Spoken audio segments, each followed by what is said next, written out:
All right, you guys, welcome to the latest episode of the Grappling Monthly podcast. I am very excited and very happy to be here at Renzo Gracie, Los Angeles with Professor Jaime Mendez. Professor, thank you so much for having me. Thank you for coming in, Professor. We appreciate it. Really appreciate it. It's still weird to be called that, I think, you know. Yeah. But yeah, no, thank you so much. We just had a training session. Yep. Great class, Saturday afternoon.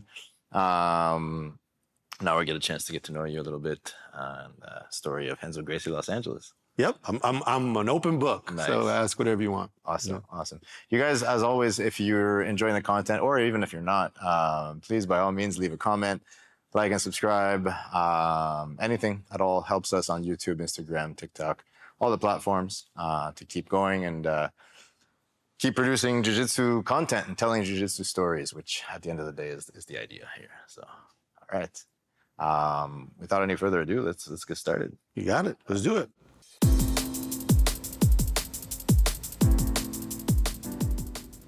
All right, so Professor, we chatted a bit on the phone. You're on your way to Vegas for the No-Gi World. Yes. Right? Mm-hmm. But we hadn't actually met previously, so thank you for returning my call. Of course. Yeah, I was wondering if you could tell us a little bit about, you know, your journey as in how did you get started in Brazilian Jiu-Jitsu, right? And start right there. Well, my journey is, I guess it's like anybody's, is unique in and of itself, but I started jiu-jitsu late in life, 40 years old. Had been a striker my whole life, you know, karate, aikido, Muay Thai, all that type of stuff. Never really grappled very much. Okay. I played high school, collegiate, professional American football, so it took up a lot of my time as well. And then I was tired of getting punched and kicked at that level as I was getting older, and I moved to New York with my wife at the time, and it was 2010. Okay. And the apartment complex that we were staying under in Stamford, Connecticut, which was right out of New York City, right outside New York City, had a Renzo Gracie affiliate called Renzo Gracie Stamford. Nice. I walked in there. Neiman and Daniel Gracie were teaching a class. I didn't even know who they were at the time. Yeah. I said, hey, I'd like to give it a try, right? And then there was also a gentleman, Professor Gino Unati, who also taught in the Blue Basement, so a guy was teaching there. Nice. I was with them for a little under a year, maybe 8 months. And then moved back to Los Angeles, asked them, said, where should I train? They said, we have one school in LA, nice. Renzo Gracie LA, 5-star martial arts under Professor Shawn Williams. I went from white to black with Professor Shawn. Nice. And then in 2019, Professor Shawn decided that he was going to be moving back to the Midwest or the South where him and his wife or their family was from. And he approached me with the opportunity to purchase the academy from him. And I jumped at it because I was really close to opening my own school at that time. Oh, yeah. I told him, I said, once I received my black belt, that I had opened my own school. I received my black belt from him in 2018. Okay. Nice. And so now in 2019, I was getting all my ducks in a row, getting ready to go, and then it just kind of lined up perfectly. And he was looking to leave, and he was looking for somebody to take the place over. So I bought the school from him in 2019 with some friends, some partners. And that was that. Nice. Very cool. Here we are today. Funny how things work out, huh? Yeah, because I was really, really close to, you know, getting a place in the valley where I live. Yeah. Did that, what was it about that first class? Because you had training, right? You had martial arts training in the past. So you're familiar with the cardio, probably some of the martial art dojo type etiquette. Yeah. But what was it about jiu-jitsu that kept you coming back after that first class out there? I think it's similar to what a lot of people say. It was a puzzle that was hard to solve. You know, I've been pretty athletic most of my life and been able to use my athleticism to exert dominance in a different martial arts. Yep. But one of the first times, and a lot of people tell these stories, right, is a bigger guy trains against a smaller person, and the smaller person just really dominates them. And that's what happened. I was in there, and a person, I don't remember the gentleman's name. He was a blue belt. This was, again, back in New York, Connecticut. Yep. And this guy was maybe 150, 160 pounds. I'm a 215-pound man. And this guy just destroyed me, dominated me. And I found that was very hard on my ego at the time, you know, to deal with. And I said, I got to come back. I got to figure out what happened. And I just kept coming back. Nice. Right. And then I was with them, I think it was 8 months. And then came here, joined. The school was in Koreatown at the time. And I lived in Sherman Oaks. And so I was driving from Sherman Oaks to Koreatown 4 or 5 times a week. You know, that's how much I enjoyed learning under Professor Shawn. That was it. Nice. There's quite a bit of like, high-level talent that came out of Professor Shawn Williams' school too, right? So you didn't just find any old, you know, hole in the wall to train. You had really high-quality instruction. Yes, I was. You know, we were. Professor Shawn Williams, for those people who might not know, is he was, I believe, the 6th American black belt that Renzo Gracie gave out in his time in the United States. He came up with Professor John Danaher. They taught together in the Blue Basement for a very long time, and they built a lot of just excellent grapplers and martial artists in general, MMA fighters, all that. So just a wealth of knowledge. I called him the encyclopedia. He's just so well versed in how to teach not just jiu-jitsu, but to teach body types, different age groups, all that. As I said, I was an older gentleman coming into this thing. But he's just got a way of looking at an individual and saying, I can teach them this way. He doesn't have one specific way he teaches, which I think has allowed him to still have success now. That's like, you know, I also have the opportunity to teach classes every now and then. That's not easy what you're describing, right? Like to be able to explain something to several different ways, right? And different learning types, different body types. That's challenging. So that's impressive. Yeah, he's an amazing instructor. Very nice. Did you compete through the belt ranks and stuff like that in jiu-jitsu? I started competing at blue belt. I completed blue through black. And I have 7 IBJJF Masters World Championships. I came in second twice.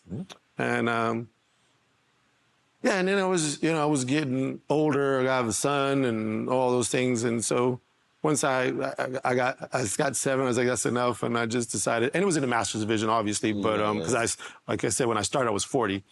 But yeah, it was more than enough for me. And now I enjoy just teaching our students at our three locations and just enjoying watching them. You know? Absolutely. And it's easier on the body too. 100%. Maybe not on the hearts, right? The emotions run high sometimes. But, we wish you had like a video game controller that you could, you know, manipulate the fighter and what they're doing. Sometimes, because you see it, you know, and you're like, man, just do this. Exactly. That's a perfect way. That's a perfect analogy. I never thought of it like that. If I had a controller, it would be a lot easier. That's funny. Did you find, was it easy for you to step into competition having, you know, like that previous martial art background? Well, I think so. Not just that, but as I mentioned, you know, I was an American football player, high school, collegiately, and professionally. So nice. I was used to being in front of crowds. So that type of stuff never bothered me. And I was used to competing against high-level people. In the different things. So that pressure thing never bugged me. I think that's why I was able to find such success as an older gentleman competing in martial arts. And is just because I was used to competing against high-level people in crowds and all that other stuff. It just didn't really bother me very much. Absolutely. So that must also help you as a coach, I mean, I imagine, right? I think so. I think I try to take things from everything, from my martial arts as a kid growing up. I competed in boxing, karate, and all that stuff. All the lessons learned from my dad, my grandfather, all the coaches I've had. Been blessed to have a lot of really good coaches and instructors in my lifetime as well, in everything that I've done. So I've been surrounded literally by Hall of Fame instructors. So that's a blessing. 100%. So you mentioned that when you were getting your black belt, even leading up to that, you knew that you wanted to open a school. Yeah. What was it about, what was it that made you kind of know that that was something you wanted to do? Well, in 2015, I had some really serious health issues come up, and I went through a divorce and things of that nature, and displaced the community. Professor Shawn, Crew John Spezzano, which was my Muay Thai instructor, Crew Kurt Johnstead, all these guys who helped me, they basically insulated me and helped me through my physical and my mental struggle at that point. Right. I had a little boy. My son was very young at the time. He wasn't even 4 years old. So this community just kind of lifted me up. Nice. And literally picked me off the ground. I walk around at 215, 217. When I wasn't doing well, I dropped to 178 pounds. Oh, wow. So that's a lot of weight to lose, and stress, just dealing with the issues I had.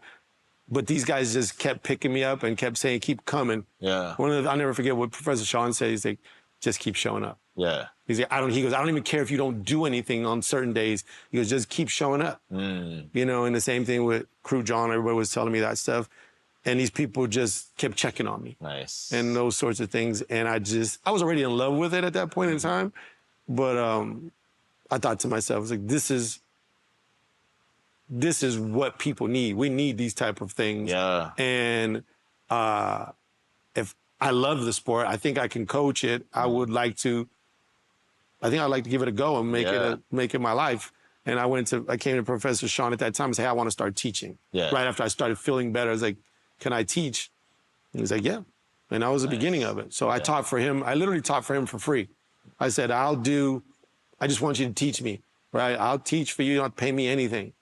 I even kept paying my membership, and I just want to learn the business. Yeah. And so I learned the business from him for 3.5 years. Nice. Yeah. But I'm also an entrepreneur. I was always running my own business, so I'm used to that side of things. Okay. Yeah. Nice. Okay.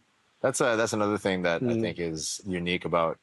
I don't know if it's unique to Los Angeles. It probably exists in all parts across the country, but there's an entrepreneurial spirit here that is nothing I've ever experienced before. It's like you're very much encouraged to find your own path, Yeah. And for those that have the wherewithal to give it a go and the opportunity to do so, it's the tools are out there, the knowledge is out there. If you're surrounded by the right people, I feel like I can maybe make something non-conventional of my life and make it work, you know what I mean? Whereas leading up to this, for example, I was Government of Canada employee, 9 to 5, Monday to Friday.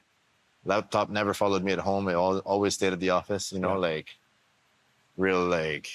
nothing wrong with that either. It's just, it was very different. Right. So it's been an adjustment culturally, I think. But that's cool. It's cool that you had, somebody, like you say, to learn the business from. That's tremendously helpful. Did you find, well, if you had, that entrepreneurial tendency already, maybe not, but did you, because it's a different skill set than teaching a class, right? Oh, yeah. Right? 100%. Did you find that, did you run into any challenges that you weren't expecting at first? For those that might be considering, going down this route? Yeah. Well, COVID was one. Yeah. Just a little thing, yeah. I'd like to try to forget. Man, that was... I bought the school in 2019, and COVID is early 2020. Serious, bro. So it was quite a challenge. But other than that, everybody had that challenge. We all had to deal with that. I moved to school at that time. We were in Koreatown, and we were in an office building, and Professor Shawn had the school there for almost 10 years. Yeah. But we moved to a single standing building on Sunset Boulevard. Okay. Yeah. We were there for 5 years, and it had a bunch of outdoor space because at that time in LA you could train outside. Nice. So we were training outside in old pickleball courts. Nice. We just put tarps over the top of them, put mats down, and we did that for over a year. training outside. Rain, snow. We didn't get snow here, but rain, cold, you know, it didn't matter. Yeah. It could be 95 degrees. We're still outside training. Yeah.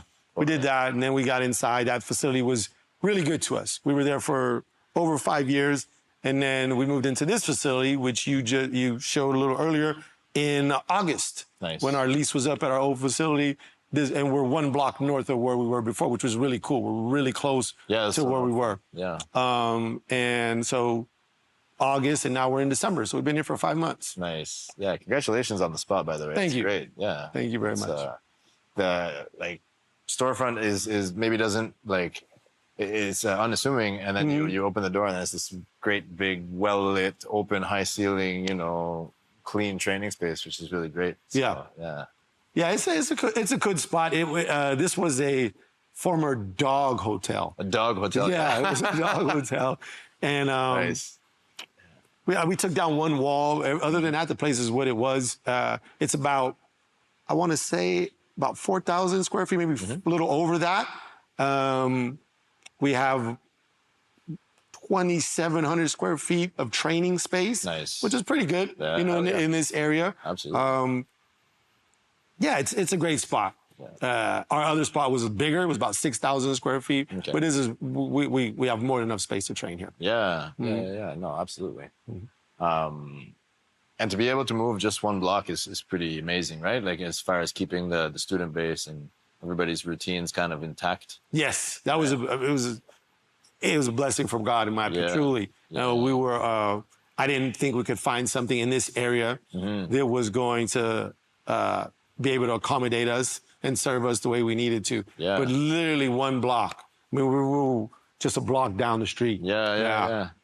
So it worked out really, really well. Very cool. Yeah, and for those that aren't from LA, like Hollywood Boulevard, Sunset Boulevard, I mean, everybody's heard of these streets, right? They're in all the movies, they're in all the songs and everything like that. So it's pretty cool that you're located right at the heart of it. Right? Yeah, I mean, the fact that our address went from Sunset Boulevard to Hollywood Boulevard is I don't really have words for it. That's pretty cool. Yeah, absolutely.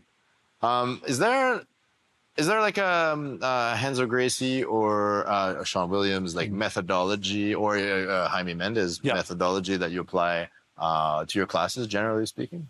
Well, I think that what I've tried to do is emulate a lot of things that Professor Shawn showed us. He's a big proponent of teaching sequences instead of moves. Yep. Right? And I think you probably got an idea of that the way what I was teaching this afternoon. Yeah. We do everything in a monthly curriculum, right? We plan out our year in advance, and we try to do that with all the different instructors, but every instructor has a different slant on everything. And I really like it that way, because I don't think it should be, you do everything this way. Yeah. Because it's like anything in the world. You're going to have different type of people that want to do things differently, right? As long as you get to your destination, the way you get there, in my opinion, shouldn't matter that much. Yeah. Our job is to just be guides as instructors. But Professor Shawn taught a lot of sequencing, where we do this, then they'll do this, and then this will happen. This. So you're kind of anticipating what's going to occur, and then we try to have 3 options for everything that somebody's going to do, and that way it can assimilate to different body types and different styles for other people. So that way they can find higher levels of success. Yeah, yeah. Just today, you had a young uke who's moving in ways that may or may not, like somebody my age may or may not be able to move that way. Right. But it was interesting to me that you showed options that just kind of naturally flowed from what the UK was giving you. Yeah, right, exactly. He was moving a lot. Yeah. Which ended up being 3 or 4 really cool scenarios, all from the same, entrance, basically. Correct. So very cool. And that comes from Professor Shawn and Professor Danaher, and they obviously received that from Master Renzo. Yeah, absolutely. Very cool. That's another big personality that I hope to meet one day. One day we'll get you on the podcast, Maestri. That's it. He is quite the presence. Yeah, absolutely. Just from the videos and a few interviews I've seen, you know what I mean? Yeah, he's a really good guy. You know, he's just a fantastic ambassador for the sport. Yeah, yeah, absolutely. In fact, I remember seeing some of his matches in early ADCCs, right? And then later on, I think he fought Mario Sperry, if I'm not mistaken, in like a legacy matchup kind of thing. Yeah. You know what I mean? Yeah. But literally been in the game, I think, for as long as it's been around, right? Outside of the Gracie family. Yes. Which brings me actually to a question I want to ask you. When you did that first class, you went back, I gotta learn this, you know what I mean? That was awesome. Did you have any idea at that point that it would continue to grow, the sport, like of Brazilian Jiu-Jitsu, grappling, no gi, all this stuff? Did you kind of have a feeling it was going to keep growing, or is it something that just kind of happened over the course of time? Well, I always thought it was going to continue to grow. Yeah. I just didn't think that it would gain any mainstream hold, right? Yeah. But now you have, UFC Jiu-Jitsu and those other things. You had ADCC becoming as popular as it did. CJI, right? Craig Jones's invitationals, and people are getting paid now, making decent amount of money to do this type of stuff. I don't know if I saw that when I started 15 years ago. But I'm glad that it's happened. I think that it's amazing for the sport, and I hope it continues. There's got to be a formula, I think, for gi jiu-jitsu to kind of maintain its place, I think, and ever crack that mainstream, because it's a little bit, in my humble opinion, a little bit harder to watch for the uninitiated. Yes. Right? Whereas no gi, I mean, there's a lot more movement, and it can be pretty exciting to watch, but it is really nice to see it now on platforms like PGF and UFC BJJ and those kinds of things. I agree. I think that, I'm not the guy smart enough to come up with these decisions, but I think that some rule changes would need to be implemented in the gi to allow for more freedom of movement. One thing about human beings in general and martial arts and jiu-jitsu is there's so many creative people, right? People come up with stuff all the time, especially the young people. In my opinion, the young people come up with all the cool stuff anymore, right?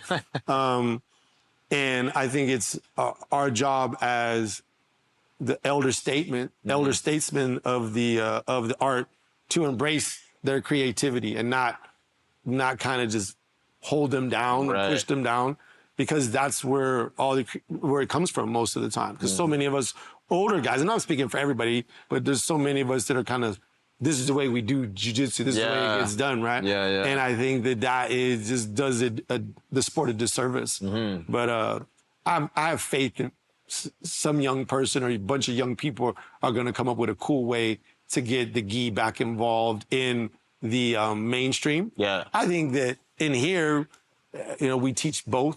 And I think most schools do it that way. I don't think the gi's going anywhere because it's, in my opinion, it's the harder of the two. Because it's just more complex, right? You can get caught in with a lot more things. 100%. And you're gonna get a lot of, some people might, no gi with the leg entanglements and those sorts of things make it harder. I think that adds a component that makes it a lot more exciting, for sure. But I just think that there's just more things you can get caught with in the gi. Right. Your gi, their belt, your belt. There's just a lot of stuff. 100%. To give away. I feel like, if you get top position and you have the experience, then the other person isn't going to have quite as much chance to get out in the gi. Right? All those levers you're talking about. This material and then, of course, the same skills that you would apply in no-gi on top of it all. Exactly. Right? Exactly. Which is, like, to be honest, it's something I like about no-gi is that every now and then, even if I am in a bad place, there is a slight opportunity to maybe slip out of some trouble. Correct. Right? If the timing is there. Correct. Or if the other person maybe leaves a little too much space, right? Yes.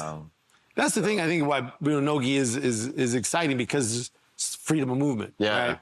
Yeah. And even if you're caught in a bad position, once you get sweating a little bit and stuff, it's easy to, and I shouldn't say easy, that's not the right word. It's just, it's easier to get out than into the gi because it's just like Velcro with the gi at some point. Absolutely. You know? Or sandpaper, you know? Yeah, exactly. Every now and then you get that guy who, like, they wash their gi, but there's no fabric softener there. So it's really like, until it gets sweaty, it's this dry sandpaper on your face. But, agreed.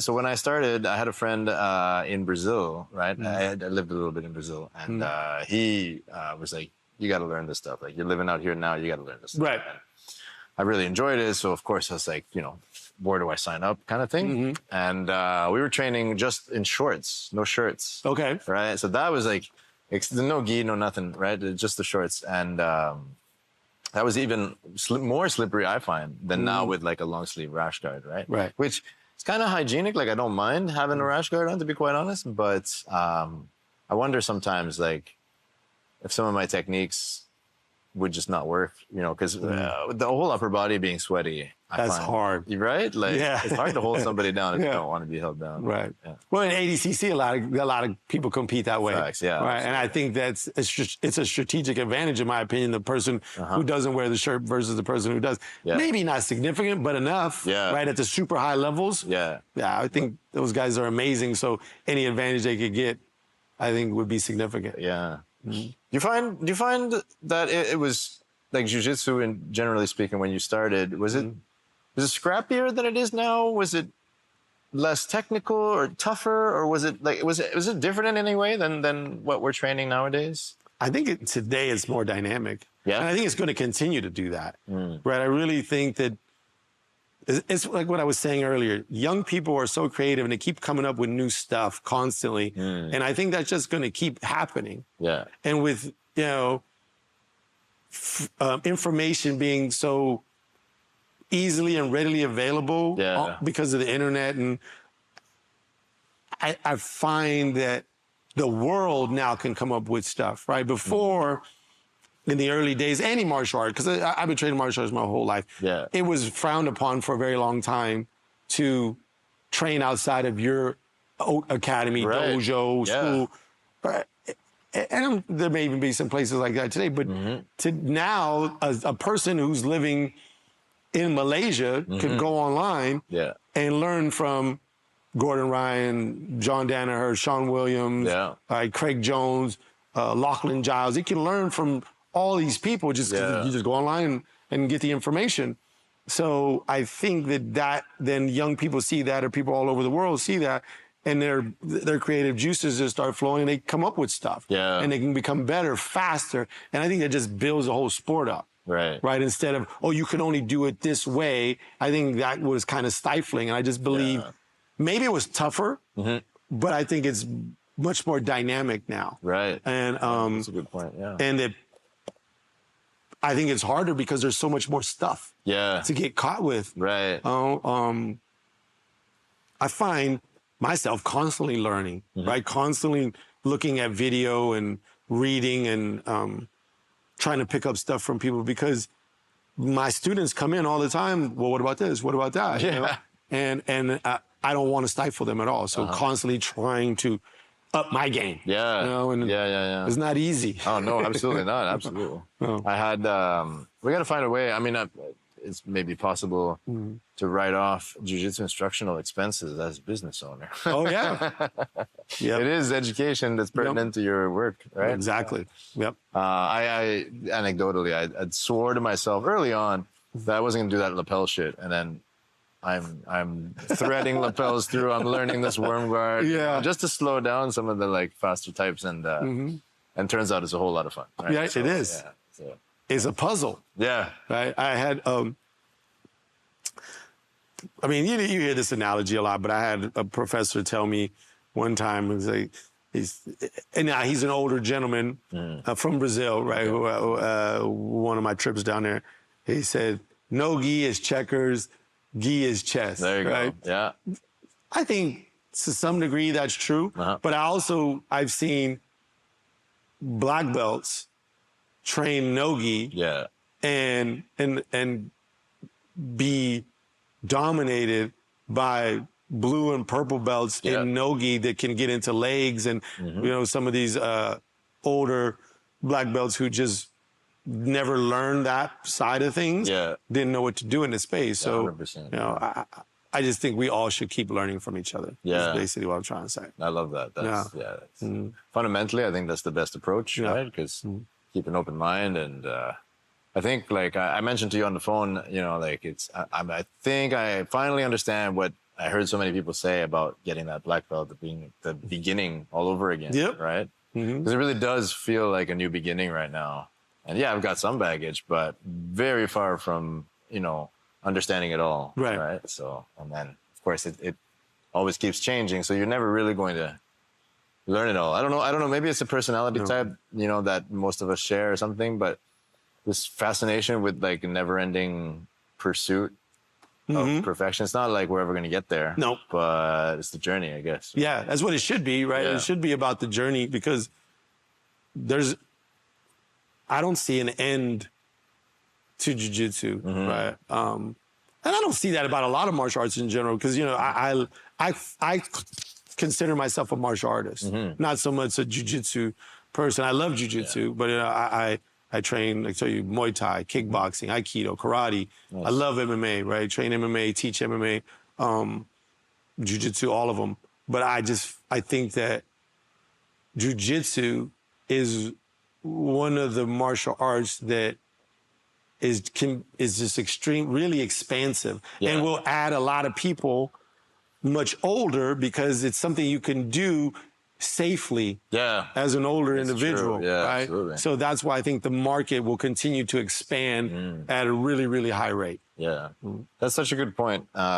Even though, you know, we have our own battles in terms of like sometimes it's health, sometimes it's ego, sometimes it's a combination of both. Right. And so you obviously, like any physical practice, you can get hurt, but you can go way harder without, you know, any concussion or any serious accident happening on a regular basis, compared to something else, right? Something more maybe high impact. And that's how I found the sport. As I told you, I was, you know, I was tired of getting kicked and punched in the head. And I said to myself, what can I do a little safer? I'm going to give this a try. That's it, right? Yeah. That was it. I was just old enough, I think, to not get into MMA. And I'm kind of thankful for it, because I mean, this isn't getting any prettier, right? So like at this point, you know, thankfully I have a wonderful wife that, you know, like accepts me for who I am. That's awesome. I didn't feel like getting punched in the face, because there's that learning curve too, right? Right. So like, but yeah, very cool, very cool. So what, you know, if anything, if you were to give some advice, I like to ask this question generally, you know, of anybody like 40 plus, if you had somebody that is in that age range or older, you know, coming in for their first class, and like, you know, they could be regular build, like nothing insanely athletic, right? They look like maybe they've done a little bit, but they're nervous about starting. What's your advice to somebody who's maybe a little bit older? I tell all students, but definitely the people, as I call them, people of a certain age, right? 40 and up. That's what I always say. I don't know how I feel about that, because I'm in that category. There you go.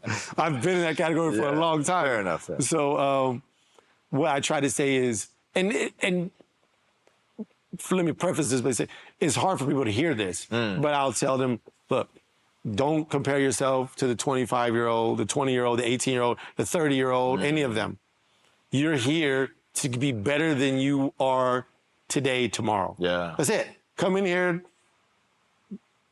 have small, minute purposes every single day that you want to attain, and just focus on that. Yeah. And know that in the beginning, you're going to lose a lot, right? And it's hard for people to do that on a consistent basis. Right? Losing is not easy. 100%. But it's the way we learn in everything we do. I mean, if a baby would have stopped getting up every time it fell down when it was walking, it wouldn't walk. That's right? True, Just everything we do comes from failure, learning. So I just tell them, be patient with yourself. Listen to your body. That's the other thing. Yeah. You know, when you're older, you can't train the same way you did when you were 30 25, 20, you can't. You just have to give your body the amount of rest it needs. You have to stretch. You have to do things a little differently. And if you're hurt, don't train. Right? Or learn how to train safely. I think 2 times a week is good for those people in the beginning. And then you can build yourself up as you get more acclimated to the sport. 100%. Yeah, that's my opinion on it. But I always applaud anybody who comes through the door, because coming into a martial arts academy can be nerve-wracking. Right? Especially if you have no experience in anything. So anybody who walks in the door, I'm always like, thank you. I appreciate the fact that you had the courage to walk in the door today. And I see you, and I hope that we can help you. And if not, I wish you well in your journey. That's kind of how I look at it. Nice. It's funny that you mentioned that, because like, I don't know if it's angst or whatever it is, but every time I go somewhere I've never been before, it's that same feeling, right? Like, even though I'm comfortable in who I am, and I've practiced for long enough that I should be able to visit just about anywhere. You never know, you know what I mean? Right. What environment you're truly walking into, and there's maybe some best practices in terms of how to approach a new space, but I kind of get a little bit of that nervousness, you know, that like right when I get off the interstate, I still time to turn back, and then every single time I don't, and every single time I'm thankful that I didn't. Right? Like, I'm thankful that I come through the door, and you know what I mean? As for today, for example, so it's a constant reminder to get out of your comfort zone. Right. Which, if anything, you know, especially if you haven't done martial arts before, I imagine seeing people rolling. Well, I remember seeing people rolling around on the ground and being like, not sure if this is for me. And then turns out it's a hell of a lot of fun. Yeah, it is. It's true. You know, and I applaud you for what you're doing, and the fact that you go out to meet different black belts at different schools. But it is a little nerve-wracking, right? When you go to some place, because you don't know that community, you don't know that environment, you don't know how your interactions with them are going to affect them, or what they want to do, right? Exactly, and I think that, but the one thing I believe, martial arts in general, jiu-jitsu in particular, the community as a whole worldwide tends to be extremely accommodating and friendly. Hell yeah. Right? Absolutely. So I think you have a really good chance of meeting people that you can stay in contact with. Yeah. And I'm sure you've seen that, right? That's the idea, coming from Canada here to the United States, seeing all different schools. There's great places to train everywhere. And I have, thank God for me, I have yet to travel abroad here in the States or in other countries, gone to train at a place where I didn't feel welcome. Nice. You know, do I have a little bit of angst sometimes?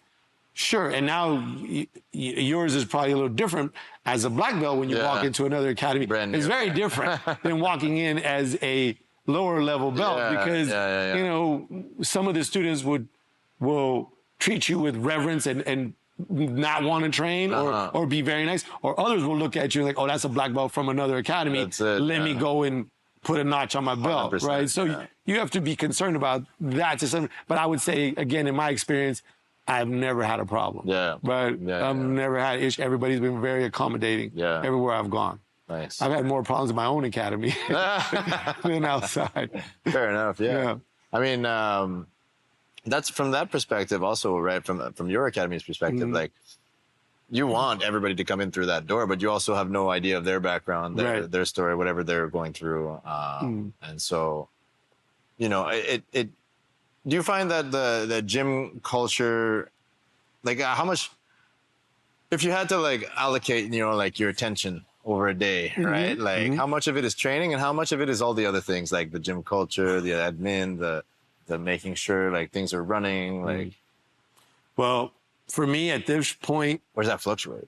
Wow. No, it is. I spend the majority of my time on the business side of things. Okay? And I knew that was going to be there, but it's more so than even I thought. Is it? Because well, you have 3 academies. Yeah, which is something 3 like, schools. Wow, congratulations. We have. Thank you. So we have this school here in Hollywood. We have Renzo Gracie East LA in the City of Commerce. Okay. and then we have Renzo Gracie Evolution in Chatsworth, which is in the Valley. Right. So of 3 schools, all very different from each other. Yeah. This is the one we call HQ. This is headquarters. The East LA school we opened 3 years ago. Okay. And the Evolution school had been there for 12 years. It was a Hapkido school and a CrossFit school. And my son trained there. And the owners asked me if I wanted to take it off their hands as they were transitioning into other things in their life. Fair enough. So we took that school over 16 months ago. Nice. So that's the newest one. But it's a lot of work. Yeah. You know, one academy is hard. 100%. 3 academies is a lot. Spending a little bit more time on the 101. Yeah. I'm constantly on the freeway. Yeah. Yeah. How, so at one point I imagine, because you've built a team over the course of some time now, at some point you have to be able to delegate, because you can't be everywhere all at once, right? And you can't be teaching in 3 locations at the same time. So was that something that, because you did mention your business acumen, right? Like you kind of had an affinity for that. Was that something that came normally or like easily to you, or is that like the natural evolution of the business, or is that something that you had to like learn to let go of, maybe teaching? And yes, you have to learn to let go of teaching, right? However, I've been an entrepreneur since I got out of football, so I've been running my own businesses, not always successfully, but running businesses since I was in my mid-20s. Very cool. So I understand just the ebb and flow of how things go. I understand that when you have one school, you still have multiple people within the school. So but then when you add 3, you just can keep compounding those sorts of things. Right. So you talk about a number of people.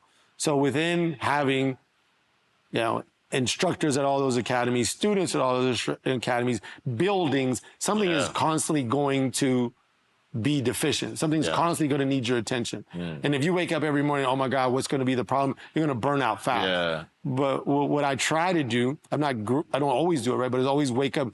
Whatever comes our way, it's an opportunity for us to get better and fix something. And that's what we're going to do. Nice. And we're going to learn from it and just try to be better.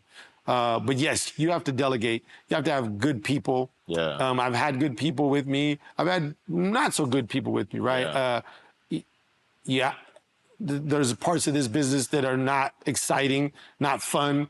Firing people is not fun, right? No, but it needs to be done. Sometimes getting rid of students that don't fit your culture is not fun. Yeah. But you have to do that. Turning down business, sometimes you have to do that. Yeah. And I learned a lesson from a gentleman that has nothing to do with martial arts who taught me some business stuff way back in the day. He said, and I'll never forget this, he goes, not all money is good money. Not all business is good business. Right. You have to say no. Yeah. And that's bitten me before. Yeah. But now I try to discern that rather quickly as best I can. But you make mistakes. Yeah. This is part of it. But I'm just trying to always have our team be better. And my job now is more of a overseer. I don't teach as much as everybody thinks I do. I'm at each academy. I try to be there once a week. But my job is to create good coaches, good instructors, good professors, and let them run things. You know? And of course, is there a risk to that? Of course there is, because as people get better, then they have aspirations to do their own thing, right? And so you always have to kind of wrestle with that component of it, but it's just the nature of the business. So, but we try to get the best people in the best positions we can. And again, I said, we haven't always done a great job of it, but constantly working on it. And I think the team we have in place right now is really good. The gentleman who runs Evolution, Renzo Gracie Evolution in Chatsworth, he was my training partner from when we were white belts together. Oh, yeah. You know, Professor Matt Villalobos runs that academy.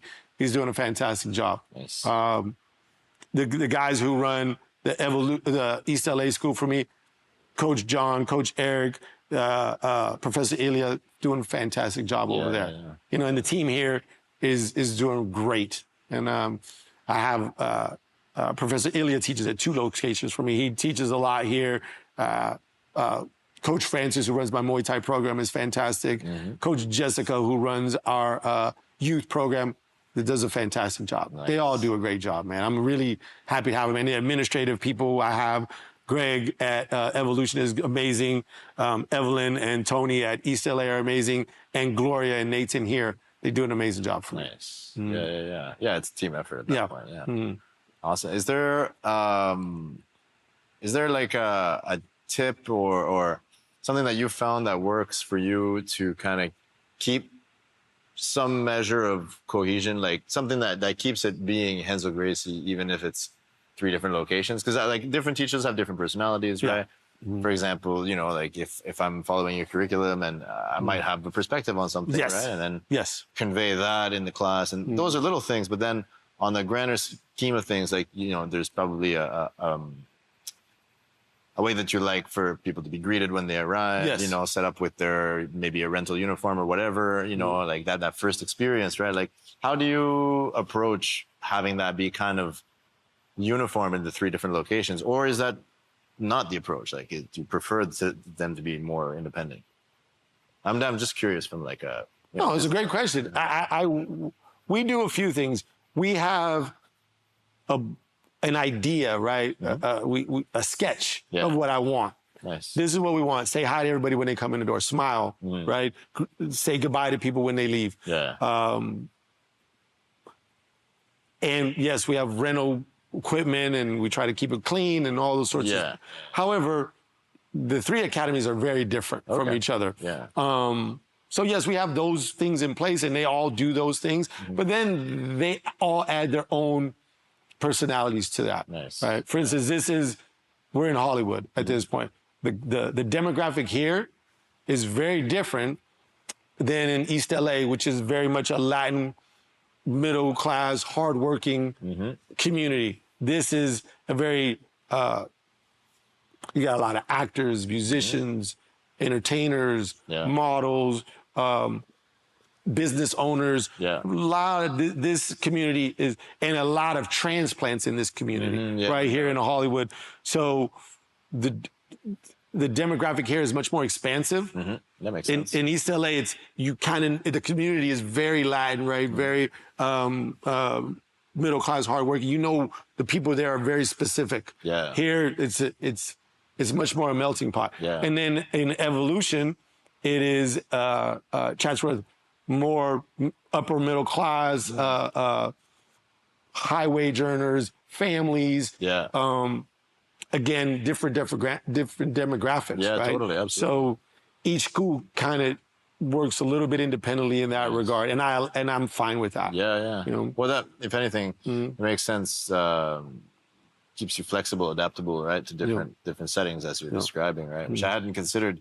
Even in Ottawa, where I'm from, like, you know, it's a small town compared to LA, right? But so as to not say village, like it's quite small. But you know, the western part of it is pretty different from downtown, which is pretty different from the eastern part of it, right? So that's quite a fair bit of insight that you shared. Just it's a lot, and I didn't really take all of that into account when I started. No, I thought we could run them all the same, and then you find out you can't. It doesn't work that way. Oh, that's interesting. At least not for us. You know? And do you feel like, from a grappling perspective, I like to, and this isn't quite so much about your school specifically, just in general, for people that are maybe they're like independent of their age and size, you know, or want to compete. What do you recommend in terms of like a split, right? Like a schedule for somebody who's maybe like they're in their 20s, they want to compete actively. Do you cross-train with, say, other grappling arts like wrestling or judo, or is that incorporated in the training? Like, what's your kind of recommendation for somebody who's like, I'm all in, I'm going, I want to compete, I want to pursue jiu-jitsu? Well, we try to integrate all those aspects into our curriculums. And the gentleman who runs our competition team, Professor Henry Kim, is amazing, right? He is a true student of jiu-jitsu. And I mean, I joke sometimes. He reminds me, he's like a miniature Danaher, right? The way he teaches. Nice. And he's really, really smart and does a lot of studying constantly.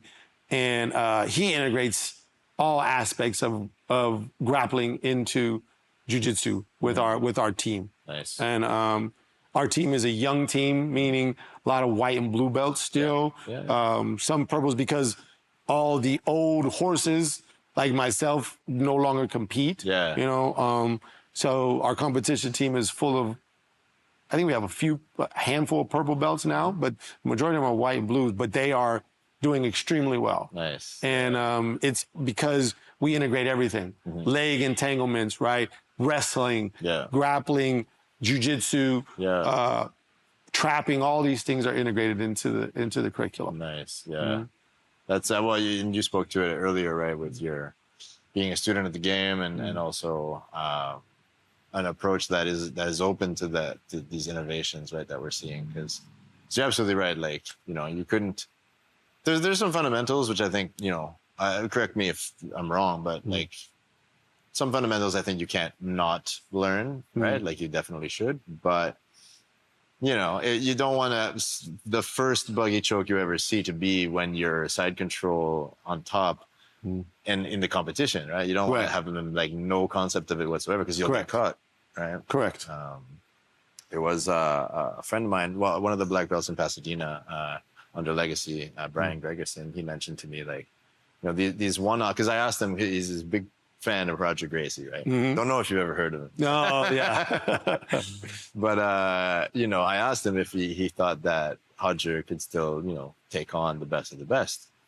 And he's emphatically yes, like absolutely. And I guess I agree with that. You know, I mean, he cited that comeback match he had with Buchecha the second time around, because Buchecha had this, I don't want to call it a trick, because obviously Buchecha's a high-level black belt himself, but he had this like more modern approach to jiu-jitsu, which like came very close to working the first time, and then the second time you could see that Roger had made some course corrections, right, and like some adjustments, minimal as such, but like as a result he won the second time as well. Which is, it's just mind-blowing to me that you could come back to competition at that level and still be able to execute. Yeah, at the time Buchecha was the number one in the world in the gi, right? Like he was considered undisputed. And Roger came back and not only won, submitted him, right, with his patented, you know, rear naked from there, right? Lapel choke, double lapels. Was, you know, we teach that all the time here. But no, he's amazing. Right? He's just an amazing practitioner, and I would not be surprised. I don't think he will now. But what do I know? But if he were to come back and compete at the highest level, I would not be surprised if he come out and won the world championship again. I would not. Absolutely. I love it. So now, like looking back, right, at jiu-jitsu, like leading up to throughout the early 2000s, mid 2000s, 2020 now, more than halfway through 2020, which is hard to believe. I know. If, like, how can I put this? If you had one thing that you wish you had learned sooner, in terms of, and it could be technique, it doesn't have to be about business, you know, like it could be anything about jiu-jitsu. If there's one thing that, you know, think, man, if I had known this a little bit sooner, it would have avoided a whole bunch of obstacles or misunderstandings. In jiu-jitsu in particular? In jiu-jitsu, yeah. Well, I wish I would have started younger, obviously. You know, I just until I was 40. But I think that for me, I would have loved to have just been exposed to more people. And this is not to say that Professor Shawn told us we couldn't train. It's just I had a child, a baby, you know, some other businesses to attend to. So I was kind of landlocked here for a long time. So I would have just liked to been exposed to more people in my earlier jiu-jitsu career. But thank God for us, so many people come to LA. Yeah. Right. And so many people wanted to train with Professor Shawn. Yeah. So I got to train. I mean, I was blessed to train with Danaher's team before they were even popular, before anybody knew who any of them were. Right. Right. I trained with Gordon Ryan, Nicky Ryan, Eddie Cummings, right? Yeah. Craig Jones. I've seen all those guys when they were coming up. Nice. Nicky Rod, all of them. I mean, I was blessed to train with GSP. Oh yeah, because he was friends with Professor Shawn. Canadian right there. And when he would come into town, I was of size for him to train with. So I would train with him. I was able to train with him as a purple and a brown belt. Very cool. And it was amazing, right? We saw, I mean, Khabib came in at one time. No way. Luke Rockhold came in at one time.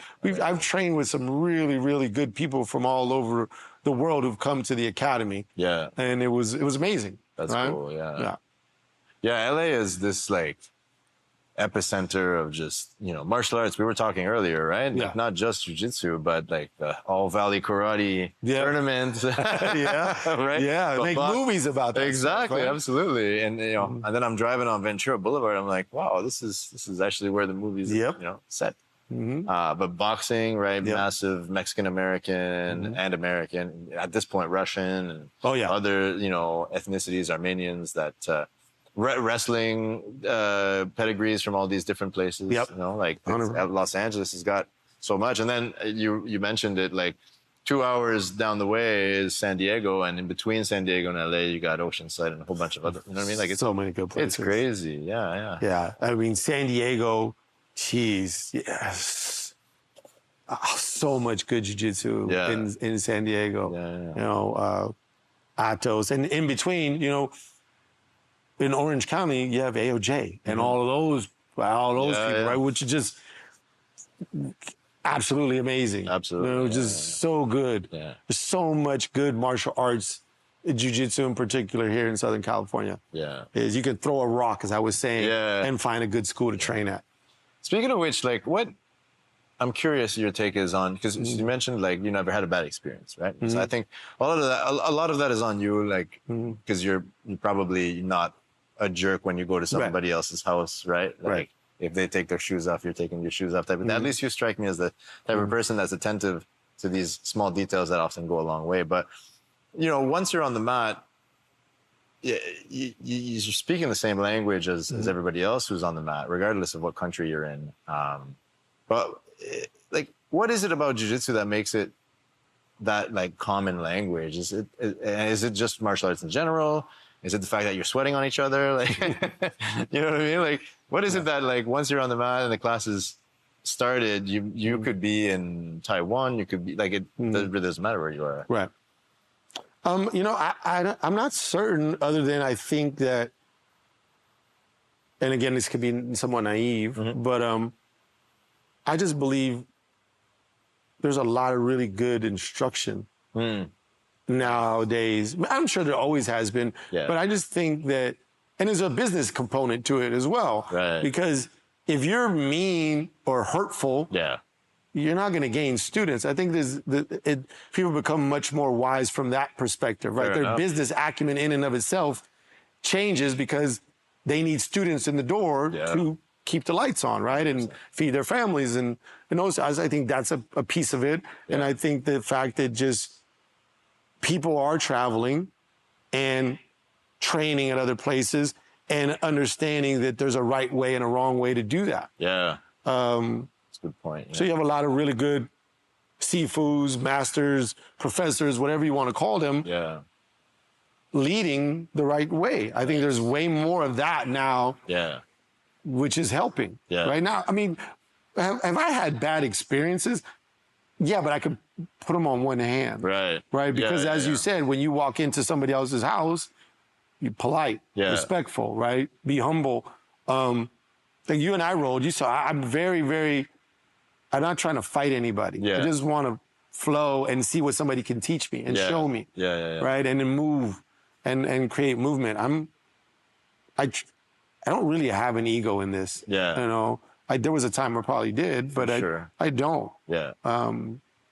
I think that the best learning comes from, as I said before, from failure. So if you can catch me with something, I'm gonna be the first one to say, "Can you show that to me? Show me what you did." Right, absolutely. And I try to put myself in bad positions all the time just to see what the person's going to do and to see if I can work out of it and all that. Nice. That's a healthy mindset, right? To be open to new knowledge and just, you know, like the opposite is kind of taking the hard path for no reason, right? Like, but it is, I won't lie, like it has been progressing through the brown belt. You know, there are some competitive blues and purple at Legacy that are extremely capable. That, you know, one of them comes to mind in particular. Like if he turns on the jets, it's done. Like, you know, I can't keep up with him. And it technically is extremely sound as well. So like, you know, I've had to.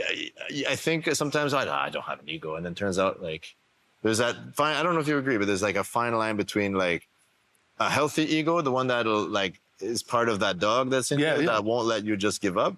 But then it's such a thin line, right, to the other side of the unhealthy side, which is like, you're upset or you know, you're all like salty about having had to tap, right, or something like that. Which at this point, I would hope that I don't have to face that anymore. But it's like it'll creep up on you. Of course, you know, if you're not capable.